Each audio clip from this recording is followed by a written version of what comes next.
सो दोस्तों welcome to money stocks. तो इस वीडियो के अंदर मल्टीपल स्टॉक्स के बारे में हम लोग बात करेंगे। तो चलिए सबसे पहले हम लोग बात करने वाले हैं टाटा मोटर्स के बारे में। तो बेसिकली कंपनी का आज के दिन का अगर आप परफॉर्मेंस देखोगे तो नई के बराबर हमें टाटा मोटर्स की क्लोजिंग नज़र आया हुआ है।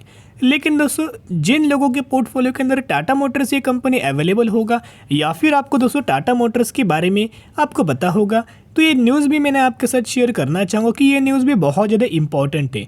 तो देखिएगा ये न्यूज़ जो हमें निकल के आई है टाटा मोटर्स डीवीआर के अंदर हमें न्यूज़ नज़र आया हुआ है। अभी बेसिकली जैसे कि आपको पता है कि टाटा मोटर्स हो या फिर टाटा मोटर्स डीवीआर हो, दोनों कंपनी सेम है, बिजनेस सेम है, सब कुछ चीज़ें आपको सेम नज़र आया हुआ है।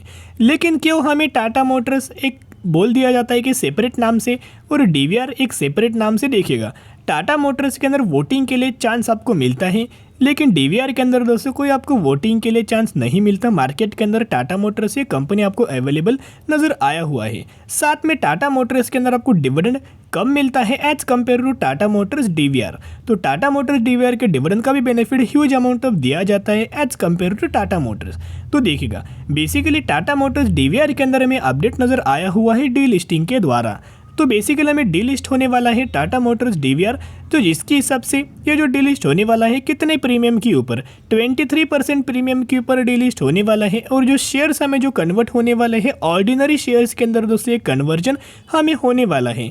और ये जो डी लिस्टिंग जो नज़र आया है पूरे 10 साल बाद हमें नज़र आया हुआ है। तो कितने पर कितने शेयर आपको मिलने वाला है वो भी कंपनी ने मेंशन किया गया है। अगर आपके पास इसके 10 शेयर होंगे तो आपको कंपनी के अंदर अच्छी खासी बेसिस की पर शेयर्स आपको मिलने वाला है। देखिएगा share holders of DVR will get 7 ordinary shares, 10 share के बदले 7 ऑर्डिनरी शेयर्स आपको इस कंपनी के अंदर मिलने वाला है। तो जिसके हिसाब से दोस्तों मुझे लगा कि अपडेट्स आपके लिए बहुत ज़्यादा हेल्पफुल हो सकता है, तो ज़रूर इस अपडेट को आप ध्यान में रख सकते हो। बेसिकली टाटा मोटर्स के अंदर अगर आप आज के दिन का हाई अगर आप देखोगे तो टाटा मोटर्स ने 665 रुपीज़ के आसपास हमें हाई आज के दिन क्रिएट किया है और यही हाई कंपनी का 52 वीक हाई वाला निकल के आया हुआ है। यानी कि कंपनी ऑलमोस्ट लाइफ टाइम वाला हाई के ऊपर हमें लगातार ट्रेड कर रहा है।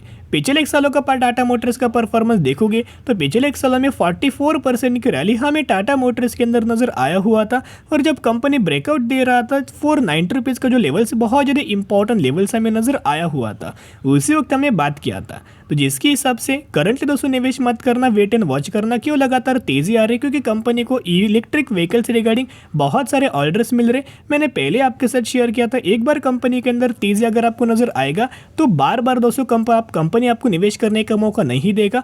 और वही आपको करंटली निवेश करने को बिल्कुल भी कंपनी मौका नहीं दे रहा, तो आप ट्रैप हो जाएंगे। बिल्कुल भी हायर प्राइस के ऊपर निवेश मत करना। जब टाटा मोटर्स के अंदर गिरावट नजर आए, प्रॉफिट बुकिंग आए, उस समय निवेश करने की कोशिश कर सकते हो।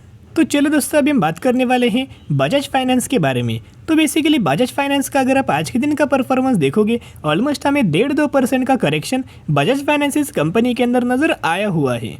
साथ में आपको पता ही होगा मैंने आपके साथ आज के दिन बजाज फाइनेंस का Q1 का रिजल्ट दोस्तों शेयर कर चुका हूँ।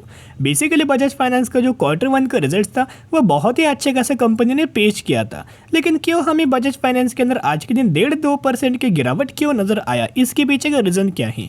और साथ में कंपनी ने जो क्लोजिंग दिया है 7,474 रुपीज़ के आसपास क्लोजिंग हमें बजाज फाइनेंस के अंदर नजर आया हुआ है। तो देखिए कंपनी का परफॉर्मेंस क्या नजर आया हुआ तो आप ये देख सकते हो। Bajaj Finance Q1 result net profit rise 32% on year to 3,437 crore के आसपास। तो यहाँ दोस्तों क्लियर कट हमें मेंशन किया गया था कि जो ब्रोकरेज फर्म के द्वारा जो एक्सपेक्टेशंस नजर आया हुआ था 3,150 करोड़ के आसपास कंपनी अपना नेट प्रॉफिट जनरेट कर सकता है, लेकिन इसको भी कंपनी ने बीट किया। ऑलमोस्ट हमें 3,440 करोड़ के आसपास जनरेट किया हुआ है। मार्केट का जो एस्टिमेट्स था वो अच्छा खासा फुलफिल हमें करते हुए नजर आया हुआ है। और साथ में जो एसेट की जो क्वालिटी है वो अच्छी खासी इंप्रूव हो चुकी है। और बजाज फाइनेंस के रिजल्ट्स के अंदर क्यों हमें जंप आया? क्योंकि उन्होंने क्लियर कट दोस्तों मेंशन किया गया है Bajaj Finance Q1 result beat estimates, new loan book is highest ever. Basically company का जो लोन बुक है वो लगातार न्यू हाई के आसपास हमें चलते हुए नजर आया है। तो ये बहुत ज़्यादा पॉजिटिव न्यूज़ है। मैंने पहले आपके साथ शेयर किया था जो NBFC सेक्टर से जो कंपनी बिलोंग करती है और जो कंपनी सबसे ज़्यादा लोन प्रोवाइड करती है, उन्हीं कंपनी के अंदर आने वाले समय में रेवेन्यूज़ के अंदर भी जंप आएगी। एंड आपको तो दोस्तों सॉरी फॉर डिस्टर्बेंस। तो देखिएगा हम लोग बात कर रहे थे लोन बुक के ऊपर। तो मैंने जैसे आपके साथ शेयर किया जो कंपनी लगातार लोन लगातार प्रोवाइड करेगा सबसे ज़्यादा जो बेनिफिट होता है एनबीएफसी कंपनी को होम लोन्स के अंदर, क्योंकि ह्यूज अमाउंट ऑफ लोन्स दोस्तों प्रोवाइड किया जाता है, बहुत बड़ा लोन प्रोवाइड किया जाता है और साथ में जो टेन्योर होता है वो बहुत बड़ा होता है। तो जिसके हिसाब से जितना बड़ा टेन्योर होगा उतना ही चार्जेस पे करना होता है, उतना ही इंटरेस्ट पे करना होता है और उतना ही कंपनी को एनबीएफसी कंपनी को बेनिफिट लंबे समय के लिए नजर आ जाता है। और 40 मिनट पहले दोस्तों एक अपडेट नजर आया हुआ है, benefit of investing Bajaj finance fix deposit. तो फिक्स डिपॉजिट यानी कि एफडी के अंदर दोस्तों अगर आप निवेश करते हो तो बजाज फाइनेंस के अंदर बहुत अच्छे खासे इंटरेस्ट आपको कंपनी पे करेगी। ह्यूज अमाउंट ऑफ आपको आने वाले फ्यूचर में 1 साल में 7 से 8% का रिटर्न्स कंपनी दोस्तों प्रोवाइड करती है एफडी के अंदर। तो जिसके हिसाब से ये कंपनी क्या करे, लगातार अपना जो फिक्स डिपॉजिट के जो इंटरेस्ट है वो बढ़ा रही है, जिसके हिसाब से बल्क ऑफ द कस्टमर्स को इंटरेक्ट करे, बहुत ज़्यादा लोग इनके अंदर एफडी करवाएं और इसका बेनिफिट बजाज फाइनेंस को बल्क के अंदर आने वाले फ्यूचर के अंदर नजर आ जाएगा। तो बेसिकली बजाज फाइनेंस का दोस्तों अगर आप ये शेयर होल्डिंग पैटर्न्स देखोगे तो प्रमोटर्स के पास सिमिलर तरीके से होल्डिंग है। ये जो डेटा में नजर आया हुआ है अपडेटेड का जून 2023 का डेटा के बारे में हम लोग बात करें, प्रमोटर्स के पास सिमिलर तरीके से होल्डिंग है। एफआई ने अपनी होल्डिंग बढ़ाई है, 19.16% का स्टेक था वो बढ़ा के 20.09% का स्टेक किया हुआ है। साथ में रिड्यूस कौन किसने होल्डिंग किया है, पब्लिक ने दोस्तों होल्डिंग रिड्यूस किया है, डीआई ने होल्डिंग रिड्यूस किया है। जो होल्डिंग पब्लिक डीआई ने रिड्यूस किया है वही होल्डिंग एफआई ने लगातार दोस्तों बाइंग किया है।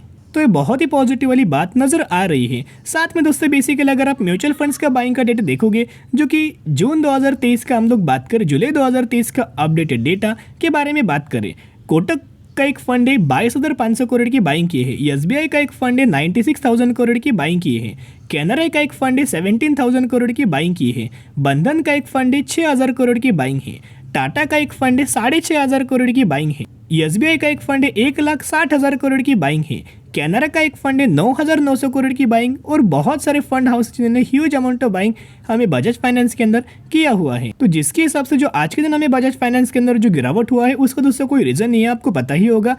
बहुत बार ऐसा हो चुका है, कंपनी का रिजल्ट्स आता है, बहुत शानदार तरीके से कंपनी परफॉर्म करते और स्टॉक गिर जाता है, या फिर कई बार ऐसा होता है बहुत बुरा कंपनी रिजल्ट परफॉर्म करता है, स्टॉक भाग जाता है। तो ऐसे पॉसिबिलिटीज बहुत बार मार्केट के अंदर होता है ट्रैप रिगार्डिंग। तो इन चीज़ों के बारे में अवेयर रहिएगा, गिरावट की वजह कोई पैनिक होने की जरूरत नहीं और ज़्यादा माल बाइंग करना और लंबे समय के लिए होल्ड करना। अभी हम बात करेंगे रेमेडियम लाइफ केयर लिमिटेड के बारे में, क्यों कंपनी जो लगातार ट्रेंडिंग है क्योंकि कंपनी ने अनाउंस किया 9:5 रेशियो के अंदर बोनस। तो अगर आपकी इस कंपनी के पास 5 शेयर होंगे तो आपको इस कंपनी के अंदर 9 बोनस शेयर दिया जाएगा, यानी कि 5 के बदले 9 आपको बोनस शेयर इसी कंपनी के अंदर मिलने वाला है। और 4,200 रुपये के ऊपर ये कंपनी ट्रेड कर रही है, जब से आई है तब से 33,000% का रिटर्न शेयर होल्डर्स को बना के दिया हुआ है। तो जरूर इस कंपनी के बारे में दोस्तों स्टडी करना, एनालिसिस करना, बाद में आप अपना डिसीजन ले सकते हो। तो चलिए दोस्तों आज के लिए इतना ही। अगर आपको वीडियो पसंद है जरूर वीडियो को लाइक और चैनल को सब्सक्राइब कर सकते हो। फिर मिलेंगे, बाय।